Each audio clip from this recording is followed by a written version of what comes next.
آقا علیہ السلام کے شان اور عظمت والے القاب کے ذریعے ان کو یاد کیا کرو، ان کی معجزات کو بیان کیا کرو کہ بچوں کو بتاؤ کہ ہمارے آقا کیسی شان کے ہیں کہ زمین پر ٹہر کر انگلی کا اشارہ کریں تو چاند کے 2 ٹکڑے فرما دیں، ہاتھ کا اشارہ کریں تو سورج کو لوٹا دیں، نظر عنایت فرما دیں تو کنکریاں بولنے لگ جائیں، انگلیوں سے جن کے نہریں چشمے بہنے لگ جائیں۔ یہ ہمارے آقا کی شان ہے۔ بچوں کے سامنے شان اور عظمت کو بیان کریں گے تو ہی ان کے دلوں میں محبت پیدا ہوگی۔ پھر حضور نے فرمایا کہ جب میری محبت سکھاؤ، اس کے بعد دوسرے نمبر پر اہل بیت کی محبت سکھاؤ، کیونکہ اہل بیت کی محبت یہ ضلالت کے گڑھے میں بلکہ ضلالت کے طوفانوں میں غرق ہو جانے، ہلاک ہو جانے سے بچاؤ کا ذریعہ ہے۔ حضور نے فرمایا اہل بیت سے محبت کرو، اپنے بچوں کو سکھاؤ۔ اہل بیت کی محبت سکھانے کے لیے کیا کرنا پڑے گا؟ شان علی مرتضیٰ بیان کرنی پڑے گی، شان سیدہ زہرا بیان کرنی پڑے گی، شان حسن مجتبیٰ بیان کرنی پڑے گی، شان حسین شہید کربلا بیان کرنی پڑے گی۔ لوگوں کو بتانا ہوگا کہ علی شیر خدا کی شان کیا ہے۔ علی وہ ہیں جو ایک ہاتھ سے خیبر کے دروازے کو پکڑیں اور جھٹکا دیں تو ایک ہی ہاتھ میں خیبر کے دروازے کو کاٹ دیں۔ علی کی شان کیا ہے؟ علی وہ ہیں جن کے بارے میں آقا علیہ السلام نے ارشاد فرمایا النظر الی وجہ علی عبادہ، علی کے چہرے کو دیکھنا بھی عبادت ہے۔ یہ شان اور عظمت اپنے بچوں کو بتانی ہوگی۔ سیدہ زہرا کی شان اور عظمت کی دنیا کو بتائیں کہ سیدہ کون ہے کہ جن کو اللہ رب العزت نے جنتی عورتوں کی سردارہ بنایا، حسنین کریمین وہ جن کو نوجوانان نے جنت کا سردار بنایا ہے۔ بے شمار فضائل و مناقب صحابہ کرام نے روایت کرتے ہوئے آقا علیہ السلام سے بیان فرمائی ہیں۔ اپنے بچوں سے ان واقعات اور ان احادیث کو بیان کریں تاکہ ہمارے بچوں کے دلوں میں اہل بیت اطہار سے محبت کا جذبہ پروان چڑھے۔ اور تیسرے نمبر پر حضور نے فرمایا کہ جب نبی کی محبت سکھا دو، اہل بیت کی محبت سکھا دو تو اب قرآن کی تعلیم دو۔ حضور نے کیا سکھایا؟ پہلے قرآن نے سکھاؤ نہیں کہا۔ کیوں؟ اس لیے کہ قرآن سے ہدایت کے ساتھ ساتھ گمراہی کا بھی اصول ممکن ہے، اور گمراہی سے بچنا ہے، ہدایت ہی حاصل کرنا ہے۔ اس کے لیے ضروری یہ ہے کہ نبی اور اہل بیت مصطفیٰ صلی اللہ علیہ وسلم کی محبت ہمارے دلوں میں جلتی رہے، اس کی شمع جلتی رہے تو ہی ہدایت ممکن ہے۔ اگر یہ نہ ہو تو پھر وہی قرآن پڑھ کر بھی گمراہ ہو جائیں گے، یہ قرآن خود کہتا ہے۔ تو لہذا پہلے نبی کی محبت سکھائیں اور پھر اہل بیت کی محبت سکھائیں، اور اس کے بعد پھر اپنے بچوں کو قرآن کی تعلیم دے۔ جب بچہ قرآن پڑھے گا تو پھر ہدایت ہی ہدایت نظر آئے گی۔ آج اتنے قرآن پڑھ کر بھی گمراہ ہیں۔ آپ دیکھیں کہ ان کے عربی گرامر بھی کا قصور نہیں ہے، ان کے عربی نہ جاننے کا قصور نہیں ہے، ان کا قصور ہے تو یہی ہے کہ ان کے دل نبی اور آل نبی کی محبت سے خالی ہیں، تبھی تو گمراہی کے راستے پر ہیں۔ اگر وہ چاہتے ہیں کہ ہدایت کے راستے پر آ جائیں تو اپنے دلوں میں نبی اور آل نبی کی محبت کو جگا دے، نبی اور آل نبی کی محبت کو بسائیں، اور پھر جب قرآن پڑھیں گے تو ہدایت کی ہدایت ہوگی۔ بہرحال تفصیل میں جانے کا موقع نہیں ہے، ہم آج 20ویں مجلس کو مکمل کرتے ہیں۔ چونکہ بات اہل بیت مصطفیٰ صلی اللہ علیہ وسلم کی آئی تھی تو چند باتیں ضروری ہم نے گوشے گزار کر دی ہیں۔ آگے اس درس کو مکمل کرتے ہیں کہ فرماتے ہیں کہ آمدہ فرمود کے فاضل ترین اعمال نماز است، پس از آن صدقہ دادن و خواندن قرآن۔ پھر فرماتے ہیں کہ اعمال میں سب سے بہترین چیز نماز پڑھنا ہے، اور پھر اس کے بعد صدقہ دینا سب سے افضل ہے، اور اس کے بعد قرآن کی تلاوت کرنا سب سے بہترین عمل ہے۔ پس ہر کے جہت کو نہ درین چیز دوست باز ندارت در غوت در بہشت انشاءاللہ تعالی۔ پھر فرماتے ہیں کہ جو کوئی ان چیزوں کو انجام دینے میں دوست رکھے، اپنے ہاتھ سے نہ چھوڑے، دری چیز و دست باز ندارت، کہ جو کوئی ان چیزوں میں یعنی نماز پڑھنے میں مسلسل جد و جہد کرے، صدقہ دیتا رہے، قرآن کی تلاوت کرتا رہے، اور وہ دست باز ندارت، اور اپنے ہاتھ سے ان اعمال کو نہ چھوڑ دے، بغیر چھوڑے نمازوں کی پابندی کرتا رہے، صدقہ دیتا رہے، قرآن پڑھتا رہے، تو پھر فرماتے ہیں کہ روت در بہشت، کہ وہ انشاءاللہ جنت میں داخل کر دیا جائے گا۔ چن خواجہ یہ فوائد تمام کر.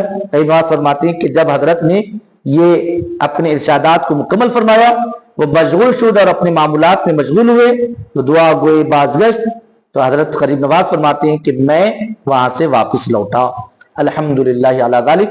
مولا تعالیٰ کی بارگاہ میں دست بدعا ہے کہ مولا تعالیٰ کہنے سننے سے زیادہ ہمیں عمل کی توفیق عطا فرمائے، بزرگوں کے فیضان سے سرفراز فرمائے، ان کے ارشادات اور تعلیمات پر کما حق و عمل پیرا ہونے کی توفیق و سعادت نصیب فرمائے، اہل بیت اطہار سے سچی محبت اور پکی غلامی نصیب فرمائے، بحرمت سید الانبیاء والمرسلین برحمتک یا ارحم الراحمین والحمدللہ رب العالمین.